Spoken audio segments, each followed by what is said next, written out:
ಮುಂದಿನ ಶೈಕ್ಷಣಿಕ ಸಾಲಿನಿಂದ ಮುಳ್ಳುಸೋಗೆ ಸರ್ಕಾರಿ ಹಿರಿಯ ಪ್ರಾಥಮಿಕ ಶಾಲೆಯಲ್ಲಿ ಎಲ್ಕೆಜಿ ತರಗತಿ ಆರಂಭಿಸಲು ಕ್ರಮ ಕೈಗೊಳ್ಳಲಾಗುತ್ತೆ ಅಂತ ಶಾಸಕ ಡಾಕ್ಟರ್ ಮಂತ್ರಗೌಡ ಭರವಸೆ ನೀಡಿದ್ದಾರೆ.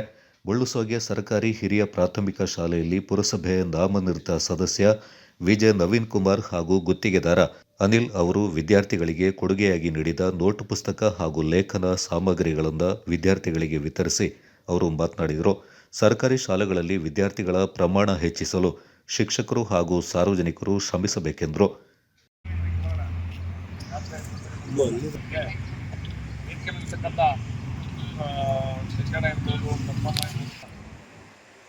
ಅದೇ ರೀತಿ ನಮ್ಮ ಸ್ನೇಹಿತರುಗಳು ನಿಮಗೆ ಸಹಾಯ ಮಾಡ್ತಾರೆ. ಯಾಕೆಂತಂದ್ರೆ ಅಲ್ಲ, ಮಕ್ಕಳಿಗೆ ಒಳ್ಳೆ ವಿದ್ಯಾಭ್ಯಾಸ, ನಮ್ಮ ಮಕ್ಕಳಿಗೆ ಬರೀ ಮಾಸ್ಟರ್ಗಳು ಆಗ್ಬಾರ್ದು, ಅವ್ರಿಗೆ ಒಂದು ರೀತಿ ಸ್ನೇಹಿತರನ್ನು ಆಗಿರ್ಬೇಕು.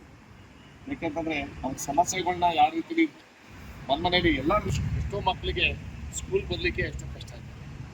ಈ ಸಂದರ್ಭ ತಾಲೂಕು ಗ್ಯಾರಂಟಿ ಅನುಷ್ಠಾನ ಸಮಿತಿ ಅಧ್ಯಕ್ಷ ವಿಪಿ ಶಶಿಧರ್, ಪುರಸಭೆ ಸದಸ್ಯ ಪ್ರಮೋದ್ ಮುತ್ತಪ್ಪ, ಎಪಿಎಂಸಿ ಮಾಜಿ ಅಧ್ಯಕ್ಷ ರಮೇಶ್, ಗ್ರಾಮ ಪಂಚಾಯಿತಿ ಮಾಜಿ ಜನಪ್ರತಿನಿಧಿಗಳಾದ ಕುಮಾರಸ್ವಾಮಿ, ಸದಸ್ಯರಾದ ಪಾರ್ವತಿ ವಿಟಿ, ಪದ್ಮ, ಕಾಂಗ್ರೆಸ್ ಮುಖಂಡರಾದ ಎಂಎಂ ಪ್ರಕಾಶ್, ರಂಜನ್ ಹೆಬ್ಬಾಲೆ, ಶಾಲೆಯ ಮುಖ್ಯ ಶಿಕ್ಷಕಿ ಭಾಗ್ಯ, ಸಹ ಶಿಕ್ಷಕ ಶಿವಲಿಂಗು ರಾಗಿಣಿ, ಮೇರಿ, ಎಚ್ಕೆ ವಿಜಯವಾಣಿ ಮತ್ತು ಎಸ್ಡಿಎಂಸಿ ಅಧ್ಯಕ್ಷ ಹರೀಶ್ ಮತ್ತಿತರರು ಪಾಲ್ಗೊಂಡಿದ್ದರು.